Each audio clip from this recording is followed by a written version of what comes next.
आज all India confederation of SC ST OBC organization की तरफ से पत्रकार वार्ता की जा रही है। चलिए बातचीत करते हैं कि पत्रकार वार्ता का क्या कुछ मकसद है। और हमारे साथ इस वक्त मौजूद हैं प्रेसिडेंट RK कलसोत्रा जी। चलिए बातचीत करते हैं। जी सर, सबसे पहले आपका बहुत बहुत स्वागत। और आज की पत्रकार वार्ता का क्या कुछ कारण? आपका भी बहुत बहुत शुक्रिया, आपने हमें मौका दिया हमारी बात रखने का। आज की जो प्रेस कॉन्फ्रेंस का माध्यम से है कि आज़ाद भारत में अगर SC ST OBC को अपने कानूनी अधिकारों से वंचित रहना पड़ रहा है और अभी भी इनक्वालिटी है और अभी भी इस भारत देश में इक्वालिटी नहीं हुई है, जो ड्रीम था drafter of constitutional doctor BR Ambedkar का, ये जो पॉलिसी प्रोग्राम इम्प्लीमेंटेशन करने वाले लोग हैं, हम इनका कसूर मानते हैं कि जो हिस्सा था, जो भागीदारी थी, जो पार्टिसिपेशन होनी चाहिए थी, गवर्नमेंट में होनी चाहिए थी, लैंड में होनी चाहिए थी, ट्रेड में होनी चाहिए थी, बिजनेसमैन में होनी चाहिए थी, वो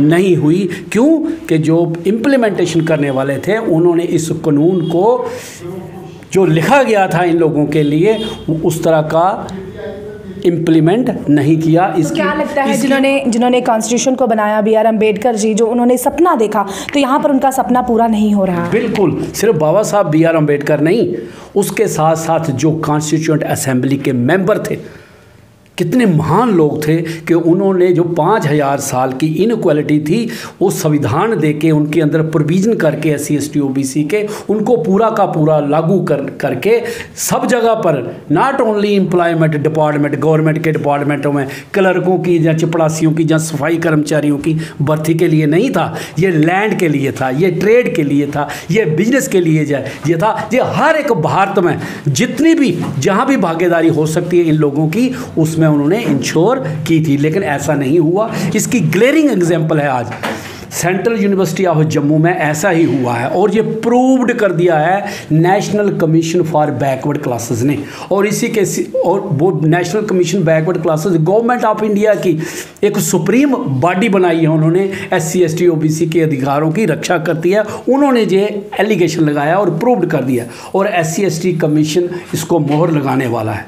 रिजर्वेशन रोस्टर को जो SC ST OBC के लिए बना था, कानूनी तौर पर था, उसको सेंट्रल यूनिवर्सिटी के वाइस चांसलर प्रोफेसर अशोक एमा जी ने अपनी मर्जी से चेंज करके SC ST OBC की जगह पर जनरल लोगों की, ब्लू आइड पर्सन्स की रिक्रूटमेंट की है। और इसकी हमने आज मेमोरेंडम द्वारा कंप्लेंट की है अपने honourable his excellency president of India से। क्या आप चाहते हैं कि ये जो वाइस चांसलर है उसे चेंज कर देना चाहिए? क्योंकि अगर जो इस तरह से बातें देखता है कि SC है, ST है या फिर ये जनरल कैटेगरी में है, तो क्या लगता है कि यहाँ पर VC चेंज करने का जो है होना चाहिए? बिल्कुल, हमने आज प्रेसिडेंट ऑफ इंडिया से, होम मिनिस्टर से, मिनिस्टर फॉर MHRD और अपने लेफ्टिनेंट गवर्नर साहब से ये शिकायत की है मेमोरेंडम द्वारा कि इमीडिएटली वाइस चांसलर जिस पर नेशनल कमीशन बैकवर्ड क्लासेस ने आरोप लगाया है, प्रूव्ड मैटर कर दिया है कि एमा साहब ने गड़बड़ी की है, roster appointment for ST ST OBC की जगह पर जनरल लिया है, उनको टर्मिनेट कर देना चाहिए। उनको एक्सटेंशन दिया है, 5 साल के बाद भी ऐसे लोगों को एक्सटेंशन दिया जा रहा है और उनका रिकॉर्ड नहीं देखा जाता कि उन्होंने क्या गुल खिलाए हैं। उनको टर्मिनेट कर दिया चाहिए, क्रिमिनल इन्वेस्टिगेशन उनके खिलाफ होनी चाहिए और CBI इंक्वायरी कॉन्स्टिट्यूट कर देनी चाहिए रोस्टर पॉइंट चेंज करने के साथ। इसके साथ साथ हमने निवेदन किया है जम्मू कश्मीर में भी सभी यूनिवर्सिटियों का रोस्टर पॉइंट चेक करना चाहिए और भारत में भी होना चाहिए।